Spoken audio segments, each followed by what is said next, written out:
Filipe Luís finalmente abriu o jogo sobre a sua saída do Flamengo em uma entrevista no dia 28 de março, sábado. Uma entrevista ao jornal O Marca, na Espanha. Ele falou sobre a sua saída do Flamengo, isso está repercutindo entre os rubro-negros. Nós vamos estar tratando desse assunto aqui hoje, está trazendo aí as principais falas do ex-treinador do Flamengo, Filipe Luís, e o que ele falou pela primeira vez sobre a sua saída do Flamengo. E ainda um detalhe que está repercutindo na internet a respeito de Zico. A equipe de comunicações do Flamengo postou uma foto aí do Zico, que está dando o que falar entre os torcedores. Os torcedores não aceitaram muito bem, acharam isso uma falta de respeito com o maior ídolo da história do Flamengo. Nós vamos estar falando disso aqui também no dia de hoje, no Plantão do Flamengo com o Rodrigo. Se você ainda não é inscrito, por favor, se inscreva no canal, deixa teu like nesse vídeo, deixa teu comentário, a tua opinião. Vamos debater aqui a respeito desses dois assuntos aqui.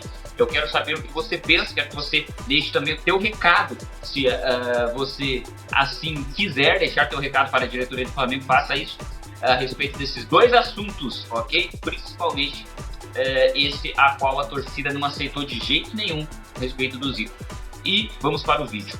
Filipe Luís, durante o sábado, lá na Espanha, para o jornal O Marca, ele deu uma entrevista e ele finalmente nessa entrevista falou sobre a sua saída do Flamengo. O que será que Filipe Luís andou falando, que ele trouxe à tona? Nós vamos estar comentando aqui neste dia de hoje, neste exato momento. Vamos lá. Filipe Luís, ele fez uma entrevista e ele então começou a falar a respeito do Mundial, a respeito da sua saída do Flamengo e a respeito das categorias de base do Flamengo. Vamos lá, vamos abrir aspas para as falas e comentários do Filipe Luís. Ele disse assim: estou muito bem, tivemos um ano incrível no ano passado, ganhamos todos os principais títulos. Aqui ele está se referindo, né, ao ano passado, quando ainda treinava o Flamengo. Aí ele continua dizendo assim: foi uma temporada perfeita, absolutamente perfeita. Foi uma pena a final contra o PSG nos pênaltis no Mundial, né, que ele está se referindo. Foi de partir o coração. Este ano não começamos tão bem e o clube decidiu encerrar este ciclo, do qual sou muito orgulhoso, tanto como jogador quanto como treinador. Só tenho palavras de gratidão por tudo que vivi lá, disse Filipe Luís ao Marca, antes de falar sobre o desempenho do Flamengo na final do Mundial de Clubes. Então aqui ele citou a sua passagem e o começo de ano ruim. E ele não se aprofundou mais no porquê começou ruim, ou quais os fatores levaram a isso. Ele de uma forma superficial falou, mas pela primeira vez falou, né, rapaziada, a respeito da sua saída do Flamengo, né? E pela primeira vez ele traz à tona aí esse assunto após ser demitido do Flamengo. Aí ele vai continuar falando aqui a respeito do Mundial de Clubes, né?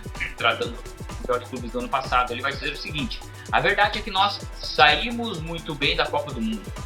Tínhamos um ótimo elenco, estávamos em ótima forma e vocês viram como jogamos. Eu sempre tento ser dominante, tento fazer com que meu time domine as partidas, mas é claro que isso também depende muito do momento, do time adversário. Mas minha ideia é sempre jogar um futebol ofensivo, mas muito defensivo, acrescentou. E aí, esse detalhe aí, eu sempre tento ser dominante, né? Será que isso já não estava mais conseguindo ser executado no início desse ano? O que você acha disso? Qual que é a tua visão a respeito desse comentário aí do Filipe Luís, né? Tentando trazer um time sempre dominante, que sempre ataca muito bem, se defende muito bem. Parece que ele, no início desse ano, ele se perdeu nessa ideia e neste propósito dele como treinador do Flamengo. Mas no ano passado, você conseguia ver isso em prática dentro do trabalho que o técnico Filipe Luís fez no Flamengo? Deixa a tua opinião aí que eu quero saber. Vamos continuar aqui, que ele ainda vai dizer um ponto importante sobre os jovens do Flamengo, né? Os jovens da categoria de base do Flamengo. O que acontece, né?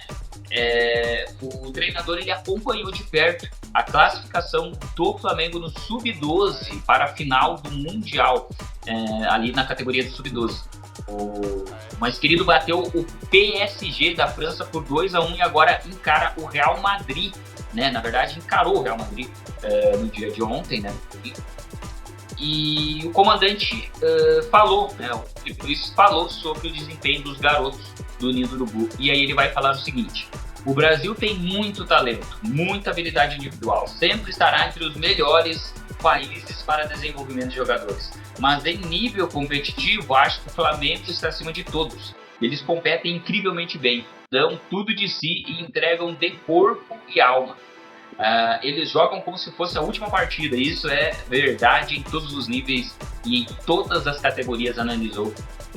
Então, eles aí falando sobre os jovens dos sub-12 que estão lá na final, fizeram a final do Mundial de Clubes, né?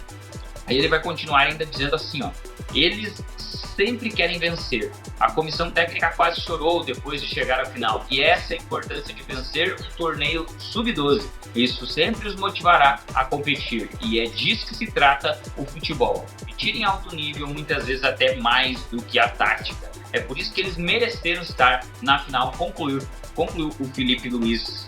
Uma pena que o Mengão não conseguiu levar o título, né? Foi derrotado por 3-1. Mas tá tudo bem. Agora vamos analisar, né, esses pontos aí que o Filipe Luís trouxe, falando das categorias de jovem. Aí ele esteve acompanhando a garotada do Flamengo e trazendo aí, cravando a afirmação de que o Brasil é o país com o Brasil é um dos países com o melhor desenvolvimento individual de novos jogadores. Isso eu acredito ser verdade, cara. É algo bem, bem real isso aí. E ele vai citar aqui especificamente o Flamengo, né? O Flamengo está acima de todos nestas categorias de jovens, né? Embora tenha perdido a final, aí não conseguiu vencer o Real Betis, mas conseguiu chegar à final e mostrar o talento dessa garotada, desses jovens jogadores que estão se desenvolvendo, que lá no futuro vão se tornar jogadores promissores, não é mesmo? Mas eu acredito que o Filipe Luís tem razão nisso que ele fala, na visão dele a respeito de jogos brasileiros e principalmente do Flamengo, porque a garotada do Flamengo tem um talento absurdo, não é mesmo? Deixa aí nos comentários o que você pensa disso. Agora vamos para aquele ponto lá que está trazendo repercussão, que é a respeito de um post da comunicação do Flamengo. E após o post eles excluíram o post porque o que aconteceu? Foi postada uma imagem vulteada do ídolo Zico e o escudo do Flamengo destacado, e aí uma frase dizendo assim: foco no mais importante, nação. E nas redes sociais, a nação, né, ela não aceitou isso como algo bem-vindo. Foi questionado como uma afronta ao ídolo Zico, vamos assim dizer, um desrespeito ao ídolo Zico. E aí o que acontece? Foi como eles excluíram, alguns torcedores conseguiram printar ali, né? Printaram o post e tal e repostaram, e aí começaram ali os comentários. E nós vamos trazer aqui alguns comentários da torcida aqui para você ver. Aqui o André Ribeiro, ele postou, né, o seguinte: ele repostou o post do Flamengo dizendo o seguinte: não vou dar RT no post, não preciso elaborar para leigo, não preciso elaborar para quem acha isso normal vindo da comunicação do Flamengo, com o maior ídolo da história do Flamengo. Cuidado é o que se espera quando tem esse tipo de postagem. Que usassem a imagem do Gonzalo Plata e não... Deixa eu só clicar e mostrar mais aqui. Que usassem a imagem do Gonzalo Plata e não de um cara que sempre defendeu e cuidou da instituição. Então é isso aí. Aí vão ter comentários, né? O Galinho, o perfil do Galinho vai ser o seguinte: Zico é uma lenda do futebol. Não existe fazer essa gracinha com ele. Aí também o Gian Gonzaga, ele vai também repostar dizendo o seguinte: inacreditável esse post, inacreditável, né? E também o Galinho, ele posta também dizendo o seguinte: o Flamengo sempre foi maior que qualquer jogador, mas nunca foi maior que a sua própria história, e o Zico é a história. Tem coisa que não é sobre marketing, é sobre respeito. Mexer com o Zico é mexer com a essência do Flamengo. E também o Rod Silveira, ele postou dizendo o seguinte, ó: do nada o perfil do Flamengo decidiu farpar o Zico. Que loucura! Rapaziada, esse assunto tá dando o que falar, né? Não sei o porquê, né? Eles não se ligaram nesse ponto, mas com certeza não se respeita a imagem do Zico. Zico, que é o ídolo da história do Flamengo, e com certeza todo ou a maioria dos torcedores, principalmente os mais antigos, vão ficar mordidos com isso, não vão aceitar isso de qualquer maneira. Tem um detalhe, não sei se talvez, quem sabe a comunicação não quis dar uma farpada nele mesmo, porque o Zico, ele, acho que foi na quinta-feira, dia 26, no Basquete, tá? Não sei se pronunciei certo. Bom, enfim, ele se irritou com a nova contagem do Maracanã, né, numa entrevista, e talvez isso tenha deixado alguém lá dentro do Flamengo um pouco desgostoso e deu essa farpada aí no Zico, né? Mas acho que talvez isso seja só uma coincidência. Mas enfim, o que você acha disso? Deixa sua opinião aí nos comentários, deixa teu like nesse vídeo se você gostou desses assuntos, se inscreve no canal se não é inscrito e até a próxima.